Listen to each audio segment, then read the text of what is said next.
বন্ধুরা, Bangladesh premier league BPL এর ৮ নম্বর ম্যাচটিতে মুখোমুখি হতে চলেছে ঢাকা ক্যাপিটালস এবং রংপুর রাইডার্স। এবং আজকের এই ভিডিওতে এই ম্যাচটির ম্যাচ প্রেডিকশন আমি তোমাদের সকলের সাথে শেয়ার করার চেষ্টা করব। এছাড়াও এই ম্যাচটির ব্যাপারে আরো যা আপডেট আছে, আরো যা ডিটেলস আছে সেটাও শেয়ার করার চেষ্টা করব।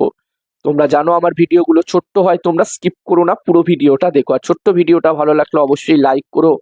আর এই বিপিএল এর বাংলাদেশ প্রিমিয়ার লিগের প্রতিটা ম্যাচের ম্যাচ প্রেডিকশনের ভিডিও বাংলাতে দেখতে চাইলে চ্যানেলটিকে তোমরা সিলেটে হবে ব্যাক টু ব্যাক 8টা ম্যাচই সিলেটে হচ্ছে। তো এই ম্যাচটির জন্য প্রথম ইনিংসে একটি ভালো টোটালের কথা বললে এখানে আমার মনে হচ্ছে 200+ স্কোর যদি হয়, আমার মনে হচ্ছে একটি ভালো টোটাল হতে পারে। কারণ বন্ধুরা, ঢাকা ক্যাপিটালস এবং রংপুর রাইডার্স এই দুটি টিমই খুবই শক্তিশালী টিম।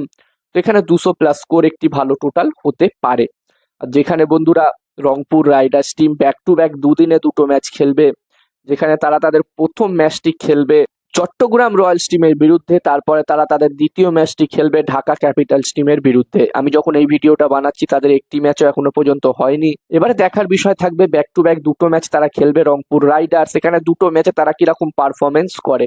আমরা সকলেই জানি এই টিমটির কাছে খুবই ভালো ভালো প্লেয়ার্স আছে। আগের ভিডিওতেই আমি তোমাদেরকে জানালাম এই টিমটির কাছে কোন কোন ম্যাচ উইনার প্লেয়ার্স আছে, খুবই বড় বড় ইন্টারন্যাশনাল লেভেলের প্লেয়ার আছে। তো এখানে রংপুর রাইডার্স টিম অবশ্যই চাইবে এই দুটো ম্যাচেই জয়লাভ করতে। অন্যদিকে ঢাকা ক্যাপিটালস টিমের কথা বললে এই টিমটিও কিন্তু এই সিজনে আমরা দেখছি যেটা প্রচুর শক্তিশালী দেখাচ্ছে, খুবই ভালো ভালো প্লেয়ার্স এই টিমটির কাছেও আছে। এবং এই টিমটি তাদের প্রথম ম্যাচটি জিতে কিন্তু এই ম্যাচটি খেলতে আসছে, যেখানে ঢাকা ক্যাপিটালস টিম তাদের প্রথম ম্যাচটিতে হারিয়েছিল রাজশাহী ওয়ারিয়ার্স টিমকে 5 উইকেটে। ফলে ঢাকা ক্যাপিটালস টিমেরও কনফিডেন্স লেভেল অনেকটাই উপরে থাকবে।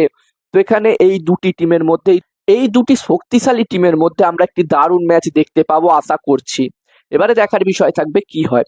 আর এই ম্যাচটির জন্য আমি আমার প্রেডিকশন যদি তোমাদের সকলের সাথে শেয়ার করি, তো আমার যেটা পার্সোনাল মনে হচ্ছে, ম্যাচটির প্রেডিকশন বলার আগে আমি রংপুর রাইডার্স ম্যাচটিও জিততে পারে রংপুর রাইডার্স, আমার প্রেডিকশন রইল ওই ম্যাচটির জন্য। টসও জিতবে রংপুর রাইডার্স, ম্যাচটিও জিতবে রংপুর রাইডার্স। এবারে দেখার বিষয় থাকবে কি হয় এই ম্যাচটি।